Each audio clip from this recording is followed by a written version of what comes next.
আসসালামু আলাইকুম ভিউয়ার্স, আমাদের এখনকার খবরে আপনারা দেখবেন বাংলাদেশে আসা বেশিরভাগ ভারতীয় পেঁয়াজ পচা, কোটি কোটি টাকা লোকসানে ব্যবসায়ীরা। এই নিয়ে বিস্তারিত। এছাড়া থাকবে হিলি বন্দরে দুর্গন্ধ ছড়াচ্ছে পেঁয়াজ, 2500 টাকার বস্তা 100 টাকায়। এই নিয়ে বিস্তারিত। এছাড়া বাংলাদেশের কুকুর রান্না হচ্ছে ভারতের বিভিন্ন হোটেলে, থাকবে এই নিয়ে বিস্তারিত। আরও থাকবে মিয়ানমারে সেনা অভিযান, আবারও রোহিঙ্গা ঢলের আশঙ্কা, ভারতীয় কূটনীতিক নিয়োগে বাধা, ভিসা দেয়নি পাকিস্তান। দর্শক, শিরোনামে উল্লেখিত খবরের বিস্তারিত দেখতে না টেনে শেষ পর্যন্ত আমাদের সাথে থাকুন। দেশের চাহিদার বেশিরভাগ পেঁয়াজ ভারত থেকে আমদানি হয় হিলি বন্দর দিয়ে। প্রতি বছর চাহিদার কথা মাথায় রেখে ও বাজার স্বাভাবিক রাখতে 2 লাখ মেট্রিক টন পেঁয়াজ আমদানি করে থাকেন হিলির আমদানিকারকরা। চলতি বছরের 6 জুন থেকে 14 সেপ্টেম্বর পর্যন্ত 3.5 মাসে পেঁয়াজ আমদানি হয়েছে 57,000 মেট্রিক টন। পেঁয়াজ আমদানি স্বাভাবিক থাকলেও বন্যা ও উৎপাদন সংকট দেখিয়ে হঠাৎ 14 সেপ্টেম্বর পেঁয়াজ রপ্তানি বন্ধ করে দেয় ভারত সরকার। রপ্তানি বন্ধের পর ভারতের অভ্যন্তরে টানা 5 দিন দাঁড়িয়ে থাকে 2 শতাধিক পেঁয়াজ বোঝাই ট্রাক। দুই দেশের উচ্চ পর্যায়ের বৈঠক শেষে শনিবার হিলি স্থলবন্দর দিয়ে 11 ট্রাকে 246 মেট্রিক টন পেঁয়াজ আমদানি হয়। আর এসব পেঁয়াজ অতিরিক্ত গরমে বেশিরভাগ পচে গেছে। পচা পেঁয়াজ রাখা হয়েছে হিলির বিভিন্ন আড়তের সামনে। এতে দুর্গন্ধে অতিষ্ঠ পথচারী ও এলাকাবাসী। এদিকে 2,500 টাকা দামের পেঁয়াজের বস্তা বিক্রি হচ্ছে 50 থেকে 100 টাকা দরে।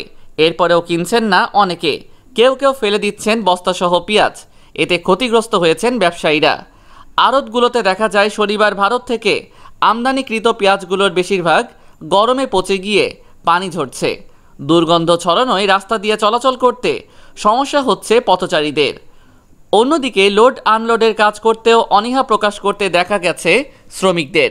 আর পচা পেঁয়াজ প্রতি বস্তা বিক্রি হচ্ছে 50 থেকে 100 টাকা দরে, যা স্বাভাবিক বাজার মূল্য 2,500-এর বেশি। এদিকে পেঁয়াজ আসার পর হিলি স্থলবন্দরের খুচরা ও পাইকারি বাজারে কমলেও দিনাজপুরের বাজারে এলসি পেঁয়াজ প্রতি কেজি 70 থেকে 80 টাকা এবং দেশি পেঁয়াজ 90 টাকা দরে বিক্রি হয়েছে। কষ্টের সাথে কয়েকজন আমদানিকারক বলেন, চাইলাম পেঁয়াজ, দিল পানি। হিলি স্থলবন্দরের আমদানি রপ্তানিকারক গ্রুপের সভাপতি হারুনুর রশিদ হারুন জানান, আমদানি করা পেঁয়াজে আমদানিকারকরা ব্যাপক ক্ষতির সম্মুখীন হয়েছে। শনিবার পেঁয়াজ আসা 11 ট্রাকের মালামালে প্রায় 1.5 কোটি টাকা ক্ষতি হবে আমদানিকারকদের। ভারত সরকারের পরবর্তী নির্দেশ না দেওয়া পর্যন্ত আর পেঁয়াজের ট্রাক আসবে না বলেও জানান তিনি আরও জানান, এখনও অনেক পেঁয়াজ বোঝাই ট্রাক ভারতের অভ্যন্তরে বিভিন্ন রাস্তায় অবস্থান করছে। সেই সব পেঁয়াজ নিয়ে আমদানিকারকরা দুশ্চিন্তায় আছেন। বাংলাদেশের কুকুর রান্না হচ্ছে ভারতের বিভিন্ন হোটেলে।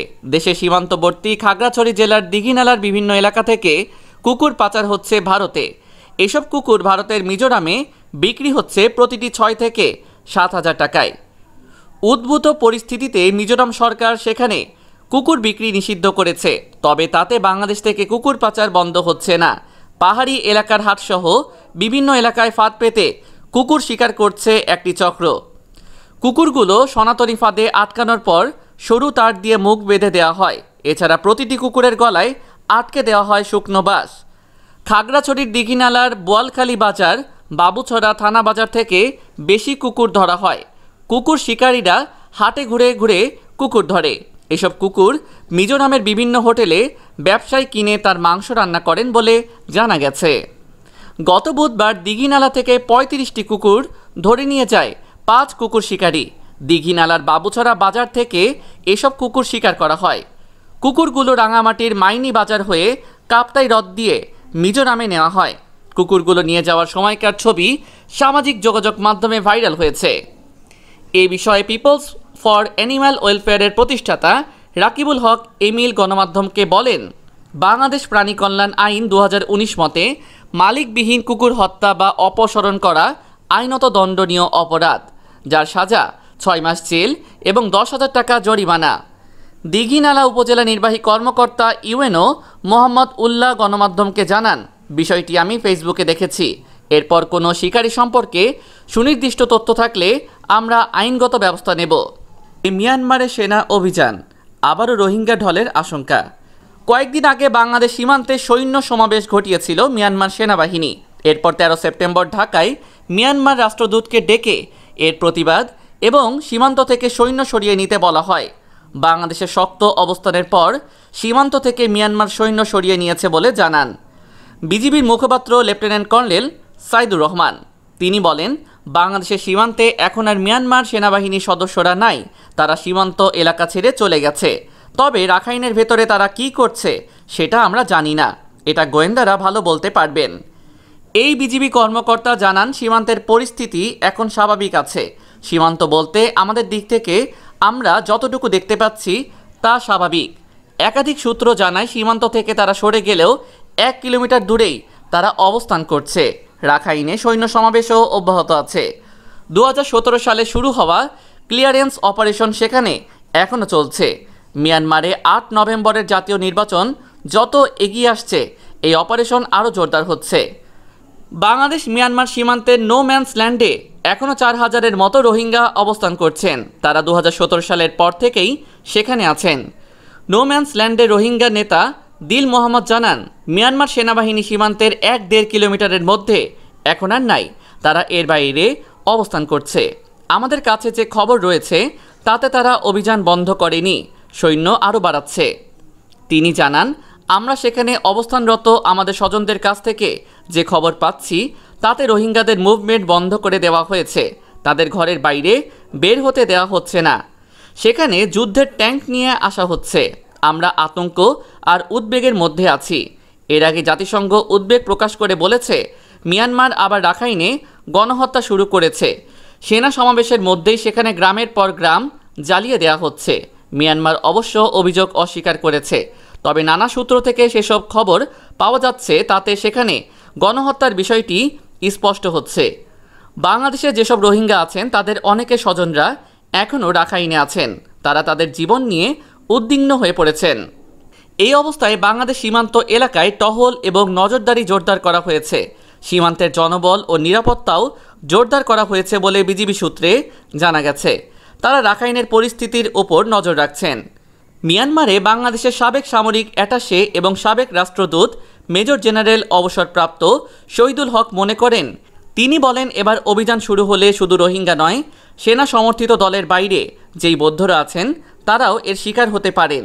তাই শুধু রোহিঙ্গা নয়, এবার বৌদ্ধদের ঢলও আমরা সীমান্তে দেখতে পারি।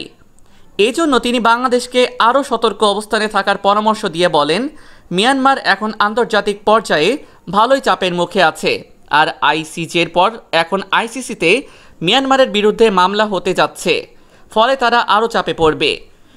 ইসলামাবাদের ভারতীয় দূতাবাসে কূটনীতিক নিয়োগে সাড়া দিচ্ছে না পাকিস্তান। 4 মাস আগে কূটনীতিক জয়ন্ত খোবরাগাড়ের নিয়োগের বিষয়টি জানিয়ে চিঠি দিয়েছিল ভারতের পররাষ্ট্র মন্ত্রণালয়।